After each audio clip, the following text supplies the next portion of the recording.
What's that? Hello! Welcome to Rimpleton's Apothecary. I have the finest potions and cures for ailments that you'll find for miles and miles. Unless someone's tampered with my potions. It happens from time to time. I have many enemies. What can I get for you?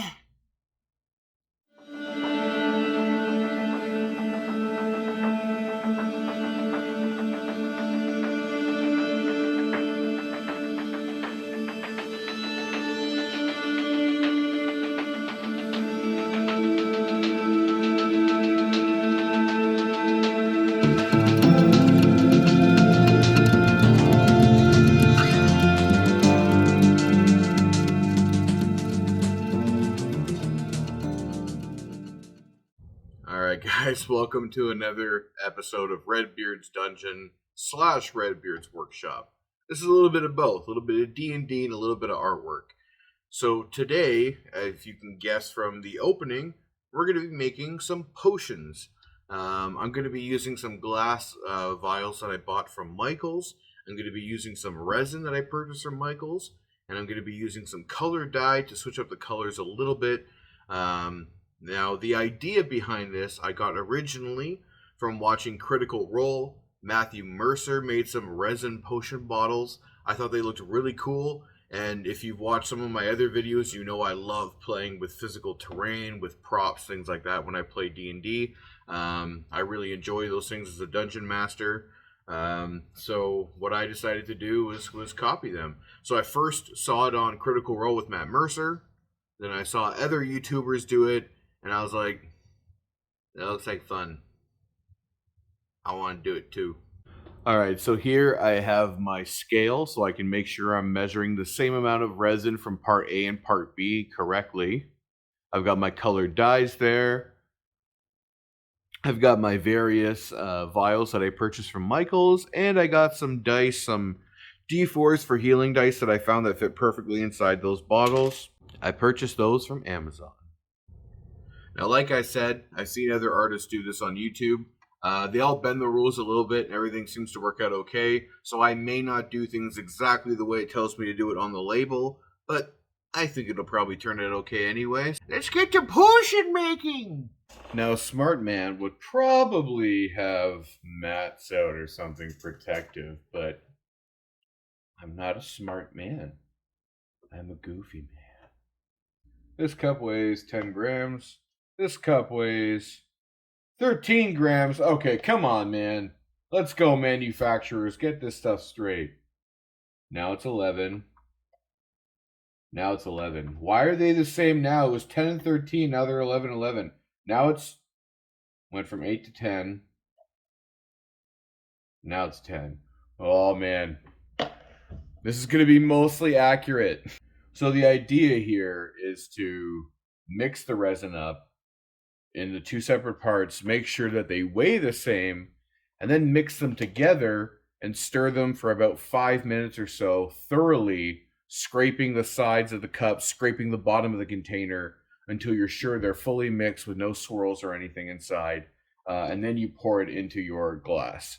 Now, the recommendations for pouring into something, as it tells you on the back here, is only 1/4 of an inch at a time. And whatever resin you purchase, it will tell you what type of space you're allowed to fill per time. Now, I think the reason they do that is to make sure that you're not going to have bubbles collecting up, that it's going to clear, it's going to cure clear, and then you can add more layers on as you want to. I honestly don't think that's going to be a problem, because in a potion, especially a magical potion, you'd almost expect there to be some bubbling and some weird stuff inside. So I don't think it's a big deal. These are going to be smaller potions. These are going to be larger potions. And this is not going to be the same color as those ones at all.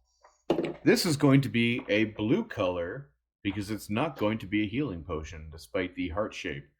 So we're going to set that one aside.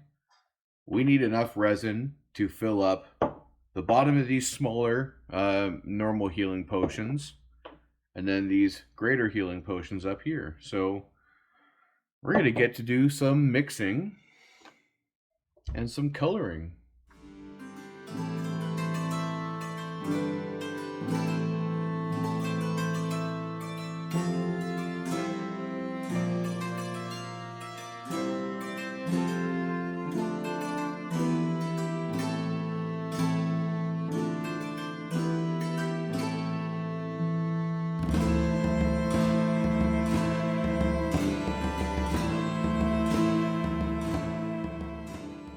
Now comes the fun part.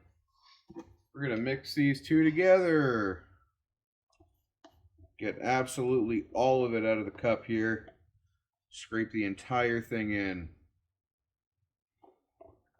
We don't want to lose nothing.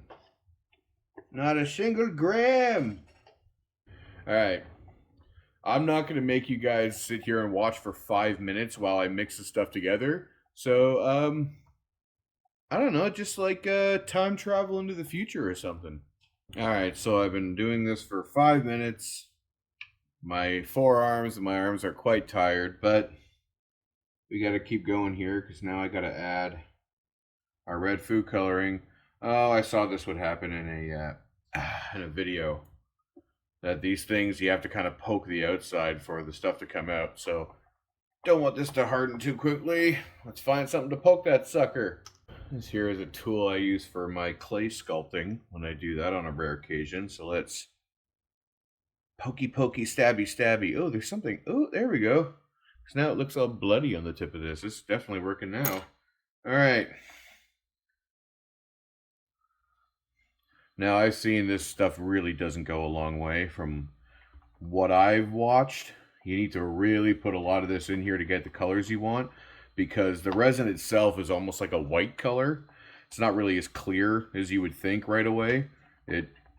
So it kind of dilutes it a little bit. You can see here I put in red. Like this is transparent red dye and looks orange. So I want this stuff to look like freaking healing potions. So I'm going to actually be putting a ton of this in here until I get the color I want. I don't care if it's dark like blood red. Now I'm actually very curious about the ingredients because it smells awfully similar to leather dye. You know what? I can't get this to come out as red. It just looks orange. Looks red in the bottle, but it just really looks orange in here, so I don't know. I'm not sure what to do. Maybe in this world, you know, healing potions are orangish. Blood orange. I mean, now I'm just biased because in the old Diablo days back in the day, your mana was blue and your your potions were red. So in my opinion, everything has to be that because that's what Blizzard taught me it was. This red potion is going to look orange. I don't think there's anything I can do about it. It is out of my hands. Alright, so here we go. We are going to make the pour into the first 4 vials here. This is probably going to go horribly wrong. I have zero faith in myself.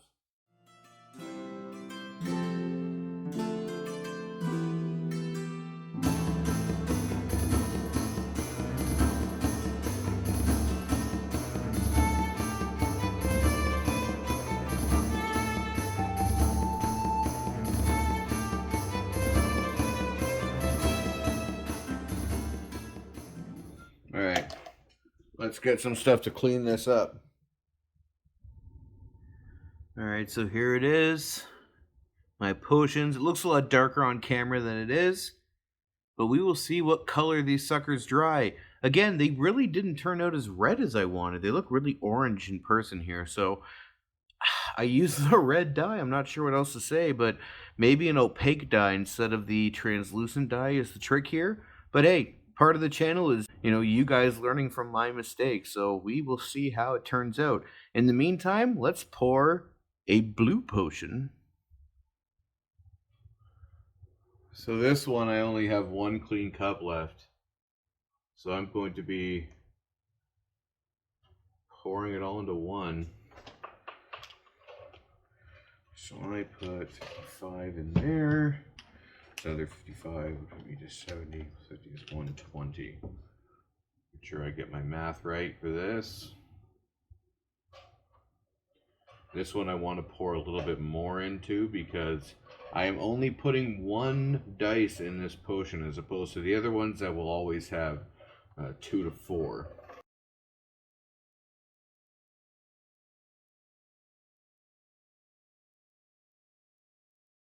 Perfect. That's what I needed. So now we're going to shake, shake, shake, senora. No, we're going to mix it. For another 5 minutes. Alright, now this, I'll let you in on a secret. This is going to be for a magic potion. So let's add a little bit of what my good friend from the classic Rudolph movie, silver and gold, silver and gold. Was that guy's name? Cornelius? Cornelius Yukon or something? I think it's his name. I love that dude. I kind of look like him. I feel like I could cosplay as him for Halloween really easy or something. I kind of cosplay like him every day of my life because we're just big, red bearded, wear toques a lot. Maybe he's my spirit animal. No, that's nonsense. Ron Swanson is my spirit animal. Let's add a little bit more. Silver glitter. I don't know why I chose to put glitter in this project. I'm going to find glitter in my beard, in my hair. My cat's going to have it in her fur.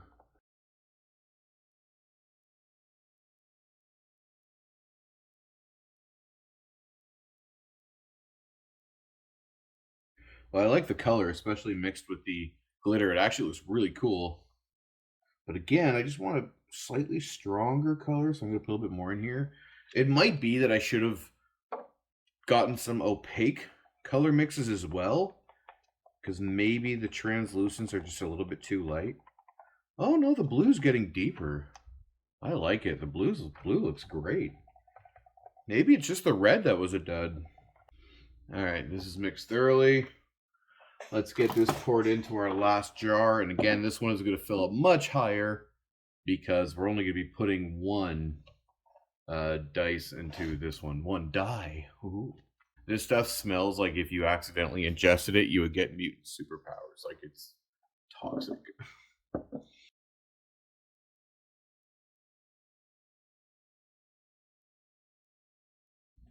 I like the way this one turned out. It's a cool color. Alright, I'll let that one cure as well. Alright, so there we have it. My first stage of my first attempt at making some potions. We will come back when these are hardened and cured. It takes anywhere from 12 hours to a couple days for them to fully cure.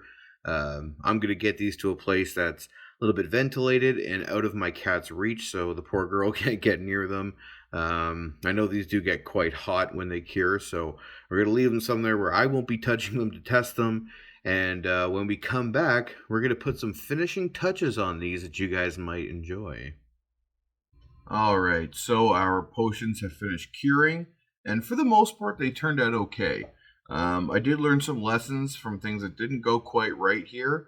I am going to be making some more potions, so at some point what I'll do, because those will be completed after the video, is I will post those on my Instagram and Facebook page, and possibly even make a short for YouTube for it to let you guys know that they're done. But for now, I'll show you what our finished potions did look like. So for the smaller ones, they actually turned out quite well. And when they dried and cured, it ended up looking a lot more red than it did when I poured it. When I poured them, they looked very orangey, if you remember. These look pretty red. Like, it's not a bad color in the end. There is quite a bit of bubbling at the top. Now, from what I understood, there'd be bubbling inside, which I can see here. That I didn't mind so much, but the stuff on top I'm not a huge fan of. I do have a heat gun, and I have longer lighters, so what I should have done was use the heat to remove the bubbles as it was curing. So next time I do this, I'm not going to do it late at night when I just want to put it away and go to bed. I will keep it somewhere where I can look after it and make sure I get rid of the bubbles as they go. For my greater healing potions, the larger ones, they also healed a much better color, but again, we do have the bubbling just around the edges, around the glass there at the top, on both of them there. So they still look good, it's just we do have that problem. I think I would have also probably put a little bit more resin in both of these and filled it up a little bit more.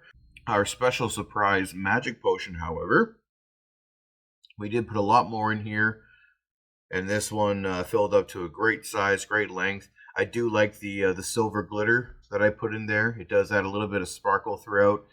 This one, there are all kinds of bubbles in here, which is obviously the risk you take when you fill up a large amount at once and you don't do that 1/4 inch like they tell you to do in the instructions. So it's kind of white here from all the bubbles and all the way through. Again, I don't mind that so much. It's really just the surface bubbles. But even then, it does make it look like a fresh potion when you have that. I just stylistically, I'm a stickler for certain things, and I would have preferred a flat, clear surface for the dice to sit on. But these are pretty much ready to go here.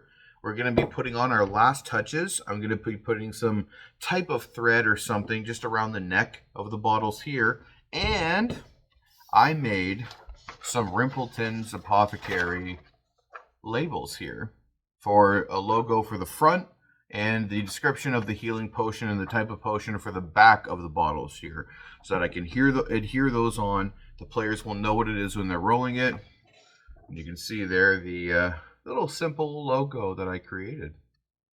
So we're going to get those on the bottles, wrap everything up with the thread or cord or whatever I choose to use, put the dice in, and then we're done.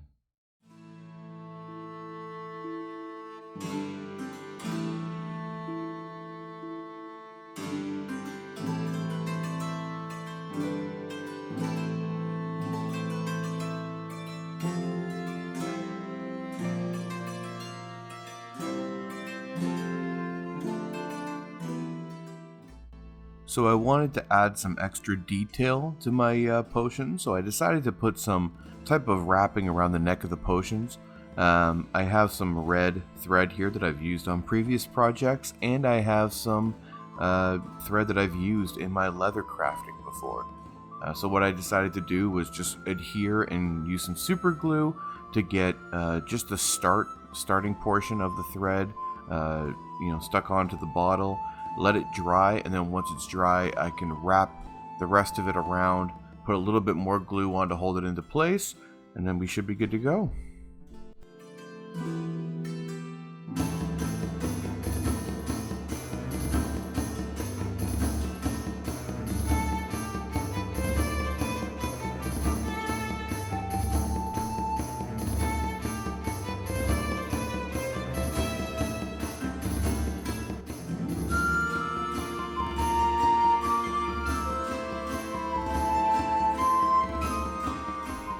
Now here I'm using a small detailing tool, which is also one of my clay sculpting tools, because I needed something small enough that I could use to kind of tuck the thread in underneath all the wrapping of it without damaging the thread itself.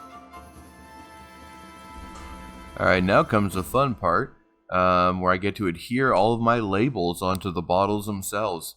I went back and forth on what I would use to actually stick the labels onto the glass, and for some reason I thought just a glue stick might do the job.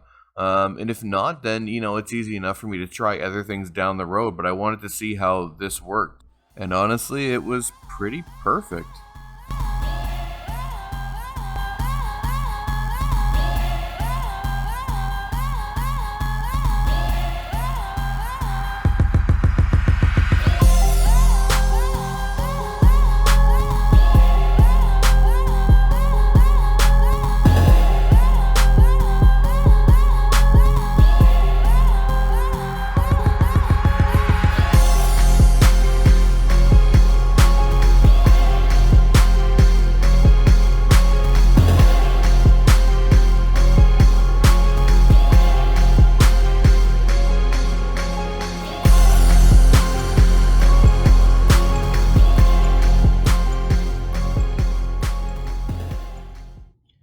Alright guys, well there's my video for potion making. I definitely made some mistakes, but again, that's kind of part of what the channel is. I want to make the mistakes on my end so that when you guys go to do the projects, you already know what to avoid because you've seen me do things wrong. So just to cover those mistakes again, maybe get both translucent and opaque dye just so you can kind of see how they both look and which one you're going to need. From what we saw, the red did dry a lot darker than it originally looked when we put it in. It looked orange, came out looking pretty red, and I'm happy with the way it is now. And although I think it's okay to pour more than the 1/4 inch like it suggested on the material I used, make sure you do use a heat gun or like a barbecue lighter, one of the longer ones, to get into whatever you're pouring, and just make sure that you use either heat or flame to remove those bubbles that form at the top, just to give it a better clean look.